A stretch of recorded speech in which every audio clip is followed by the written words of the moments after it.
Okay. Okay, Natalie. All right. Tell me how your week went. Good. Get all this out of the way. Good. You saw I posted on the Facebook page about the whole thing with my mom, and I'm at the bakery case at Byerly's. I'm so proud of you, by the way. I just was like, I didn't even know how to comment. I didn't even want to go. I was like, I'm just going to wait till I'm with her because I am so excited for you. Yeah, that was really, that was tough because that's what I've done. You know. Well, you had to feel like crap. Yeah. You have to, like, I actually, with there was did you read the one in the book club, the girl that's friends fiance? Today, yeah, I did. Okay, and I posted just a comment on, when you have that much pain, it's a resemblance of how much love you create, and it's incredibly awesome. Mm-hmm. And by kind of covering that up, you're not really letting yourself vulnerable to the amount of love you're capable of. I don't know. I see it so different than fear. Mm-hmm. And a lot of people are afraid of that capacity that they have. Well, it doesn't feel good for one, But you're right. I wouldn't have gone through. I went through the whole anger stage of grief, Mm-hmm. I don't think that would happen if I'd have gone to the cake, which, I sat there because I was going to get a couple. My daughter was coming home from college, so I was making all her favorite foods. And I was going to get those cute cupcakes that they do, for the kids. Yeah. So I'm there, and then I'm looking, and I'm just like, all I want to do is grab this big piece of cake I saw and just shove my face shove it in your face. And, and so I was thinking in my head, I'm like, it'll calm me down. I just want to calm down. I just want to, I just get this big hug from chocolate cake. So I'm standing there, and I stop, and I'm like, okay, what's going on? I'm like, well, obviously I'm upset about my mom. I just had to do this, going through her stuff. And I'm like, okay. So I eat the cake. It falsely calms me down like a drug. And then I feel like even more shit because I turned to food. Yeah. And I was ready. And this is how I realized how dedicated I am to this. I was done shopping. I just had to pay and go. And I said, you know what? I'm just leaving the cart here. And I'm walking out. And I'm getting in my car. And then I thought, okay, I do need the food though. So you're swinging from one side to the other. And I'm like, my daughter's coming home. We have this whole dinner planned. So I'm just checking out. So I grabbed their stuff and I got in a checkout line. And I did not feel like I was out of the danger zone until I got in my car, locked the door, and I just exhaled. I'm like, but I was so glad. And then I went home and I was upset for hours. But it was so healthy to just go through it, and as horrible it was, and then it was fine. I went to bed early, and and I didn't hate myself the next day for medicating. What always comes into my mind is when you call it self-mutilating. It is self-mutilating. Yeah, totally is, because I told you I've always prided myself on not becoming an alcoholic or a drug addict despite my family history. But this whole time I've been doing it with food. I've been physically cutting myself. I've been doing it on the inside by putting that stuff in my body. And then blaming your body's reaction to it. Isn't that so messed up? But when you really see it for what it is, it's like, oh my gosh. Yeah, it's not. How can we keep on paying for diets to deal with something that is emotionally driven? Yeah, it wasn't it wasn't the food. It wasn't the getting fat that was the problem. And for years I thought, because I put on weight and I was overweight, then I'm, I don't do as much with my kids, or I don't want to do as many things. And then when my weight would be down, I'd feel like, but you know what, I still wouldn't do any more necessarily. This was so stupid. But it was all like thinking that was it. But I get it now, like the first time we met when you talked about you have to hate the behavior. You do. You have to get to the point where the behavior, it maddens you. You recognize you're letting something control you. Yeah. And it's the letting part. Yeah. And you have to get to the point where you're like, I'm so done letting food be important to the point where I feel like I can't control it. Yeah, it's exactly. You got to get so like, where you're willing to let go of some of the positives you get from that food, right? Yeah. Because those positives are no longer, nothing can compensate for the detriment. Yeah, exactly. Yeah. Exactly. And so you're willing to have a short-term, period of time that's difficult, and hold yourself responsible. Yeah. That's what you did. You held yourself responsible to really feel emotion. Yeah. That's what life's all about. Do you remember when you had your children, the first moment that your baby was born and in your hands, how vulnerable you felt at that moment, where you went, oh my God, what have I done? Exactly. I am vulnerable to this life. Yeah. The death of your child. Immediately, I remember that moment, and it was almost instantly when my baby girl was put in my hands and on my chest, I literally went, oh my God! Yeah, what are they thinking? Now I have to go! And it's built in, and it just went, the fire went boom. This is nothing like anybody could have ever explained, and the attachment to you and your mom is something that is like undescribable. You're gonna make me cry. You're gonna make me cry. Because I have it with my mom right now, going through brain cancer. Yeah. And it's like, God, that's a bond that I don't think words can describe. But it's such this is where it's like death is the closest thing to life. Yeah. And where that pain of death is the closest thing to how much you love her. And by letting yourself feel that pain, you are getting closer and closer to the existence of where love is created, where the source of where it stems. And by filling that with food, you're like diminishing how much you love your mom. Exactly. And to look at it, now that I see that those times of overeating and binging as self-mutilation, she would never want me to do that to myself. Oh God, no. No, and like I'm saying, it's like, why not let yourself feel that pain? That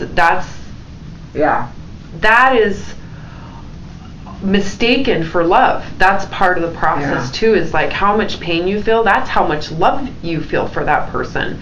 But whenever you feel that pain, it's like you've misdefined that feeling. That is how much you love undescribably your mother. Yeah, and I would never like, when I started associating with that, like that moment when I was at the bakery case, I wouldn't sit there and cut myself, or I wouldn't drink at a moment like that, because I've always had a policy of never drinking alcohol if I was upset, because I thought that would be abusing it. So instead I ate chocolate eclairs. Well, that's more socially acceptable than addiction. Exactly. Or shopping. That goes, But it's still the self-mutilation. It's still, hurting myself. Just people couldn't see it beyond seeing if I was gaining weight. If I was putting on weight. It's still something, that I hid. And now I feel like I just, and it's no way to honor my mother in our relationship by hurting myself. No. And I see it that way. Diffusing how that feeling. That's what my point is. It's like when you love your mom so much that it feels painful without her here, and you take all of that emotion and you stifle it with food. And then you never get through it. You never really you grieve, but you don't. I would liken it to being the same as if you do, you were an alcoholic and you cover it up with alcohol, or if you were a drug addict, you cover it up. It's the same thing. Yeah, so you never get to experience those different stages of grief, and that's why, that day, I got so upset with her. Mad. And it's funny because somebody asked me not long ago, they're like, well, have you been mad yet? And I said, why would I be mad at her? I was so mad at the bitch that day. That's what I'm talking. I keep on coming back to this. I'm like, you love her so freaking much that she has that much power.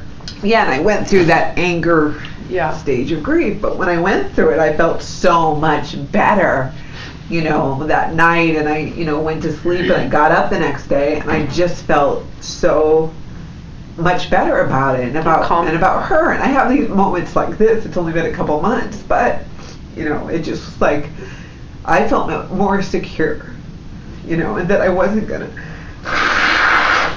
just turn to food, because my mom was like one of the last people who I thought, that's as stupid as it sounds. I'm 41 years old, and I have my own kids, and I have a great husband. But your parent protects you. Oh God, yeah. And then when she was gone, it was just, the binging disorder that I had already struggled with for a while was just like, well, that's the last thing. I have to build up these walls of Twinkies all around me. Yeah, to protect yourself from feeling vulnerable. Yeah, and it just felt so good, and to go with it, and to just, if I'm going to cry, then I'm going to freaking cry, and if I'm going to be upset, I'm going to be upset, and that's just how it's going to have to be. And it goes along with a lot of, you were talking about, in the book, with feeling vulnerable and being willing to just go with it, and that's what it is. And if people don't like it, then they're going to end up with addiction. Yeah, that's the point. It's if you don't like vulnerability, you're addicted. Yeah, because that's what life's about. Yeah, and again, don't define grief. Yeah, that's ultimately grief. In some case, is misdefining love. Yeah, exactly. When you think about your mom, the grief is a reflection of how much you love her. Yeah. Part of the problem is that you think that love is now gone because she's physically not here. Oh, it still exists. Yeah. It's like the love that you created does not go away because her body's no longer here. That love is still continuing. Yeah. And it should continue. And every time you feel grief and you hide it with food, you're basically diminishing love for your mom and giving it to food. Yeah, exactly. And so by letting yourself grieve, you're actually letting yourself love. Yeah. And honoring that relationship too is kind of how I looked at it. Like, why would I piss on that relationship by doing something that was harmful to myself? That's exactly. You just repeated the same thing I did with different words. Yeah, by taking care of myself and having better health and a healthy viewpoint and relationship with food. She knew that was a major problem for me for a lot of years. So to be able to deal with that and conquer that, and she loved that. The last thing she would want me to do is use her death as a reason to eat myself to death. Well, think of it this way: if your mom's soul was right in front of you and you could feel her, yeah, and you started feeling sorrow, wouldn't you want to tell her how much you loved her at that moment and just almost instead what you're doing is if you're feeling her, yeah, you say, "Fuck you, Mom, I'm gonna go eat." Yeah. And she's like, "Now is that how you're gonna say it?" Yeah. Exactly. And it's like every time you have that feeling, you need to just in your mind, you need to have like really bright energy, really warm energy, and take that sorrow and think of the opposite, which is love. Yeah. And what'll happen is it'll totally change your biochemical reaction, which, grief for the most part is fear, which is fear of the death of the existence of love between the two of you. Whereas if you feel that fear and reverse it, I must be sounding like I'm smoking peyote. Yeah. I'm not. And I'm preparing myself for my own mother's death. Yeah. Yeah, you have to. Yeah, it doesn't make it easier, but you do, because we did that too. Yeah, I am grieving. But it is better. I'm grieving, and every time I'm with her, like I was with her, and I talked about it in another video I posted, but I'm preparing to go see her again, and when I go with her, I want to start that process of, I don't want to sit there and cry. I want to sit there and I want to hug her and love her and constantly tell her how much I really love and care for her. Mm-hmm. These are half cc's. Those new ones are 1 cc's. So should we be doing? This is the ones that we had before. Also, the new ones are different. They're 1 cc's. So should we be doing 6? These are our old ones. Those are an old ones. Let me see the new one. Okay. So, anyways, we gotta get this video rolling. That's just HCG needle stuff. Anyways, can you let me just They're bigger. She needs to still go. Well, not to the 11 though, you think? Because this whole thing. Well, yeah, because this is only 50 minutes. I was just about to say it is the same thing. Well, thank you. Sorry, everybody. But anyhow, when I visit her, I'm visiting her, and I talk to her too about, okay, so when you pass, I want you to like come to me. I'm going to create a garden. I'm planning with her. Yeah. Like how I want her to visit me, and she'll visit me whenever she wants, and I totally believe in this stuff. Yeah. But I'm talking to her now as if she's already passed. Yeah. And I'm loving her now as if she's already passed. Yeah. Which is really nice. Because I want this transition to be like her and I have prepared our relationship. And you're doing it together. Correct. Yeah. So I'm not avoiding it. I'm talking with her, and it's vulnerable.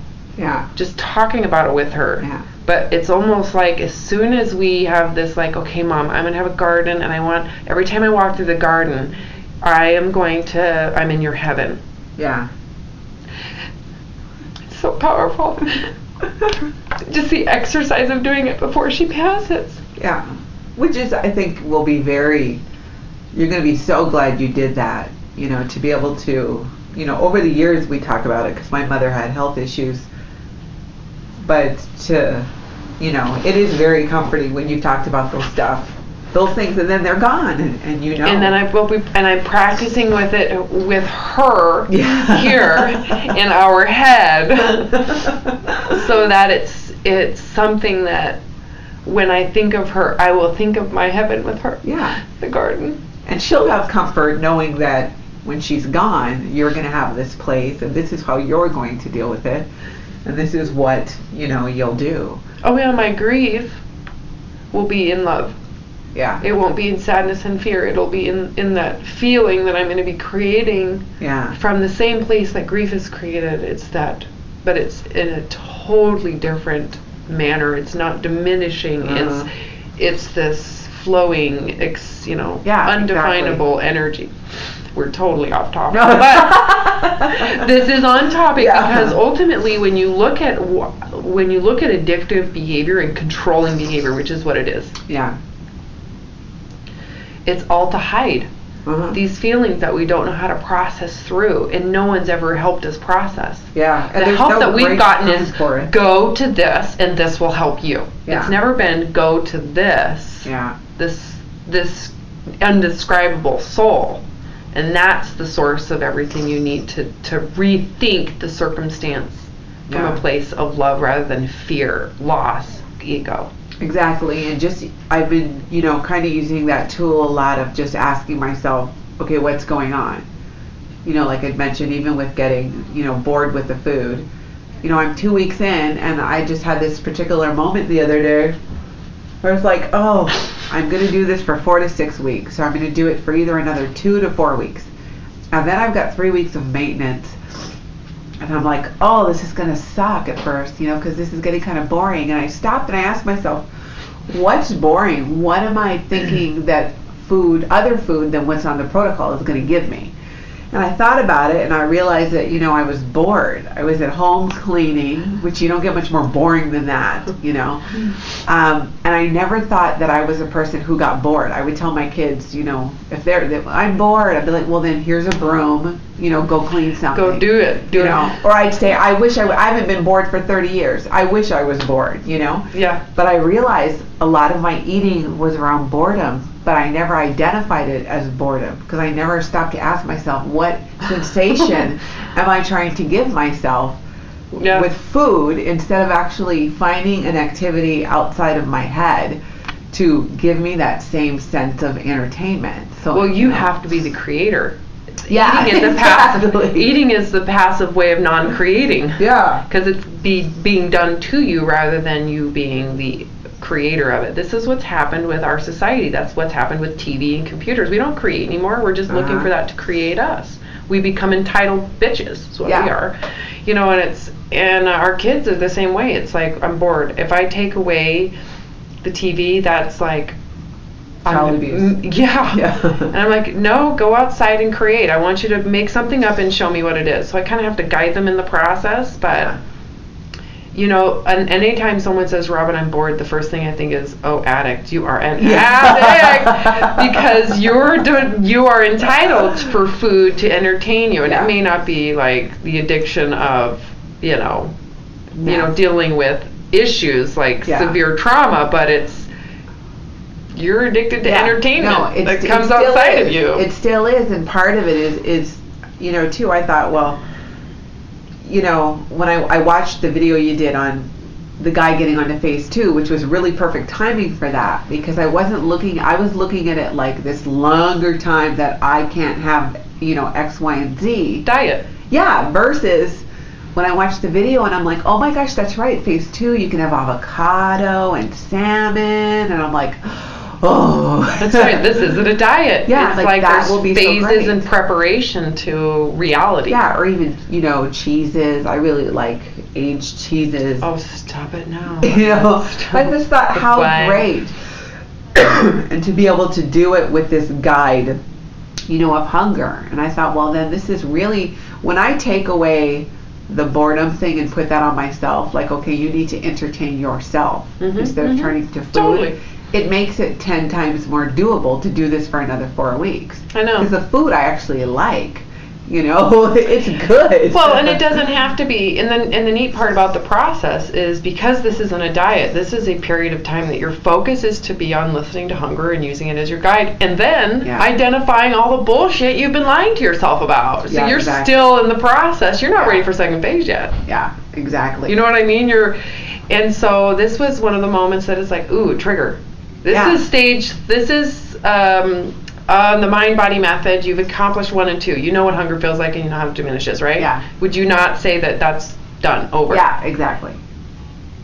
The hardest part is once you eat something that's super delightful. I mean, you're going to have to do this again with fats in your system.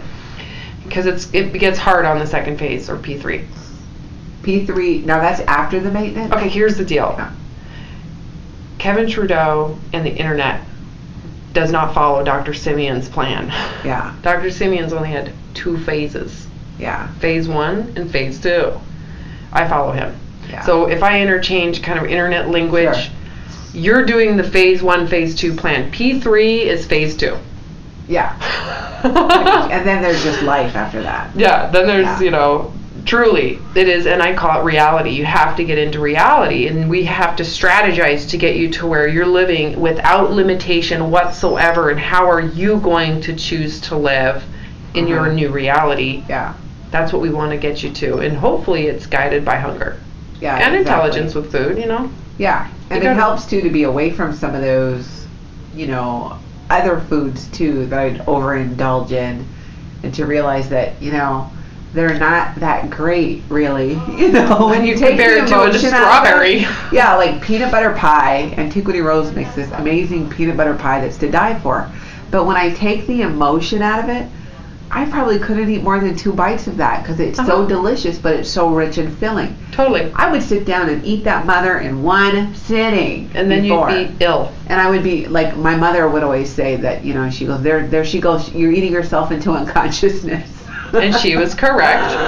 Yeah, literal food coma. Yeah. And now I can't even imagine, because now I'm not using it, and I'm not going to use it, for emotional reasons. So why? Because who in their right mind would eat a whole meal and then eat a giant piece of pie?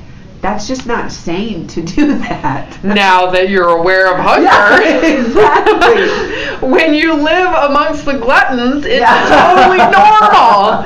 I know, and it's so simple. It's so simple. I know. I've even looked at wait staff and what restaurants now. I eat, and they'll look at me like, "Oh, would you like any dessert?" I'm like, "Are you crazy?" Yeah. Hey, I'm not gonna lie. When I really like dark chocolate. Yeah. I don't like, and I like the really cream. It has to be creamy without tons of sugar and chocolate, and I like to suck on it, Yeah. And there's times I like bread pudding. Okay, bread pudding, a really good bread pudding. Caramel sauce or rum sauce. Don't get me started. Yeah. Oh well, I don't like the sweet. I don't like caramel on my bread. I like whole cream on my bread pudding. Yeah. But I will order dessert and I will wait until I'm hungry. Yeah. So I don't have to sit there for 2 hours and go, okay, I'm ready for dessert now. I take it with me, and then I'll have a little bite, and I get super excited to put it back in my fridge. Yeah. Because I'm gonna get hungry again. And oh yes, I am going right back. And that's the exciting part about listening to hunger, is that you're never ever eating more than the body can handle. Yeah. And so you don't have to be as crazy about perfectly ordering perfect ratios of and looking at all the stuff on the back, because when you're eating like this, your body is actually capable of telling you. Oh gosh, and handling it. So it's a lot of trust. That's kind of what I've been learning too, is learning to trust myself. Oh honey, this is self-doubt. This is all about trusting the human body. And you have been told to fear the human body, that you can't trust it, that it is your sabotage you. Totally. Your blood sugar, oh my God, the whole body's gonna metabolism if you don't eat. Yeah, your body's essentially spiraling into death as we know it right now. Yeah. And you need to buy a diet that will help you not have those issues. And you have to memorize all of this information. It's just really, really crazy. Or even eat every 2 or 3 hours, whether you want to or not. And now on the protocol, sometimes I eat at 9:30. Sometimes I don't eat till 11:30. Because I just go, actually, I'm not hungry, and taking the pure emotional enjoyment out of food and eating for functionality, like you talk about in the book. I'm finding that I'll be getting hungry and going, okay, I better eat, because I'm like, maybe I'm at a 4, maybe I'll start making food. But because I'm so into something else I'm doing, it's just that chapter that you wrote about eating like a child. Yeah. The other night, I went 2 hours beyond. And then you're I probably should have like again. Because I was like, but I was really into something I was doing on the computer. It was probably Pinterest. I'm just now starting to get into Pinterest. I need to work on that. Yeah, but then I was like, okay, I'm so hungry. I really need to eat. Whereas before, I would stop whatever I'm doing to get something that I'm craving. So it was really neat to be able to be so distracted by life or whatever I'm doing that I'm not, because I know what I'm going to eat. I know I'm not eating because I'm going to get this high. And that's it right there. You have got to feel so liberated. Yeah. I mean, really. It's even the weight thing, not getting on the scale when I'm at home has been awesome, because even though I'm only a couple weeks in, I start forgetting about it, and I start looking. I was telling my husband the other day, I'm like, look at my nose. I gotta say, I have an almost perfect nose. You really do. It looks kind of French. Yeah. It really does. But not obsessing on, the overall. And I find myself, like, I would never stand looking in the mirror naked. But, I'm kind of doing that. I'm like, body's freaking rocking. This is not the bad thing that I thought it was, and I'm not identified by it. Even my husband, I was talking to him about it, and I said, it's like you never notice, because I've been a 4 and I've been an 18. And I wonder often if you even really notice. And he says, it's not that I noticed, that I didn't notice, he says, but he said, it's not how you define yourself to me. To me, my wife is not just that. You are not defined by that. Oh, it's like how you see your children. Yeah, exactly. Yeah, which is fantastic, because for one, there was a point when I would even get upset, like before when I would do all these diets trying to maintain this smaller size, like, you don't even notice why, you don't even care, why am I doing this? And he says, well, why are you doing it? Because I'm happy. I love you. It was your own self-worth that you were trying to do it for. Exactly. Which is freaking nutty that your self-worth comes from your weight on a scale. It's just freaking crazy. Yeah, exactly. But you know what? That's in the past. Exactly. And that's the cool part, is that you stop obsessing over the body and you kind of are relaxed. And when this is all over, you're going to go, holy shit! Yeah. How did that happen? I didn't even try. Yeah, it's a pleasant side effect. It really works, and it takes constantly having to put it there in my mind, but that I'm doing, the emotional eating rehab, and if I lose weight, fine. That'll be a nice side effect. Yeah. Liberation from the diet disordered mentality and constantly going back and forth between hell and another different hell. Yeah. How do you put a value on that? Yeah, how does a stupid number on the scale define that? Yeah. I can't. That's why it's like when I was ill and I would fantasize about being a kid, that's what I wanted. That's what I held on to. It was like, I just want to eat when I'm hungry, and I don't want to have to worry about what I'm eating. And that was my fantasy, that freedom. And that's what I focused on. I didn't distract myself. That was it. I was so intensely focused on just finding that freedom again as a child that I didn't even recognize when it occurred. And it didn't, and it's like, people ask, well, how long did it take? I'm like, it pretty much was instantaneous. The fear I had originally, letting go of all that control, there was the physical manifestation of fear lasted a few days, and within a couple weeks, I don't even remember, it just stopped. It just ended. Yeah. And so when you look at how severely ill I was and the recovery process, that's why when people say, oh, it takes time, I go, oh, yeah, well, you've never done it then. You're still having issues. Yeah. Because when you fully recover from something as massive, I mean, I can put my brain right back into it. It's insanity. Yeah. Anyways, I'm so grateful I had it. Yeah, no kidding. I really am. To me, that was the biggest, most important thing that's probably occurred in my life outside of my own children. Yeah. And my husband. Oh, I love you, my husband. Yeah. Anyways, all right. Well, we're done videotaping this, but I think overall, man,